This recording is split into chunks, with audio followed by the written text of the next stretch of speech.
যে তাহাজ্জুদের দোয়া কবুলের নিশানিগুলি কি কি, আর যদি এই নিশানিগুলি তুমি দেখতে পাও তাহলে বুঝে নিও তোমার দোয়া আল্লাহ সুবহানাহু ওয়া তাআলা কবুল করে নিয়েছেন। তাহাজ্জুদের দোয়া কবুল হওয়ার সবথেকে বড় নিশানিটি হলো যে তুমি তাহাজ্জুদ নামাজ পর্যন্ত পৌঁছে গেছো, অর্থাৎ তাহাজ্জুদ পড়ার তৌফিক তুমি পেয়ে গেছো এবং তুমি তাহাজ্জুদ পড়তে পারছো।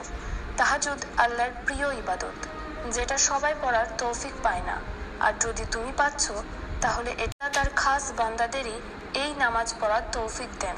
আর যদি আল্লাহ তোমাকে তাহাজ্জুদ পর্যন্ত পৌঁছে দিয়েছেন তাহলে এর অর্থ তিনি তোমার দোয়া কবুল করতে চান।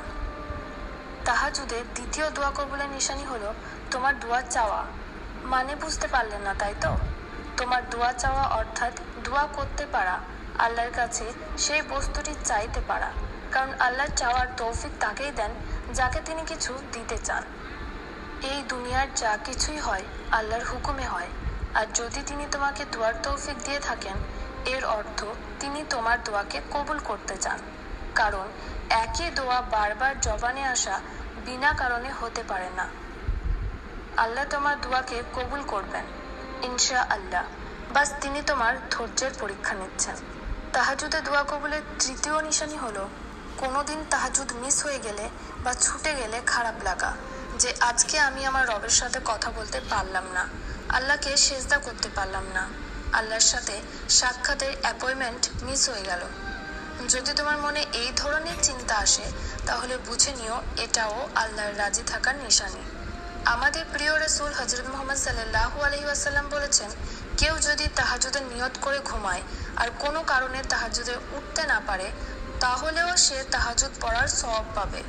তাহাজ্জুদে দোয়া কবুলের চতুর্থ নিশানিটি হলো তাহাজ্জুদের নামাজে শান্তি অনুভব করা, সেজদাতে শান্তি অনুভব করা, তাহাজ্জুদ পড়তে ভালো লাগা এবং আল্লাহকে নিজের অনেক নিকট অনুভব করা, আর এটা ভাবা যে আল্লাহ আমাকে তাহাজ্জুদ পড়ার তৌফিক দিয়ে দিয়েছেন। এটাও তাহাজ্জুদ কবুলের নিশানি। পঞ্চম নিশানিটি হলো দীর্ঘ সময় ধরে তাহাজ্জুদ পড়তে মন চাওয়া, অর্থাৎ বেশি বড় সূরা, লম্বা কেরাত এবং রুকু সেজদার তাসবিহগুলো বেশি পাঠ করতে মন চাওয়া, এটাও একটা।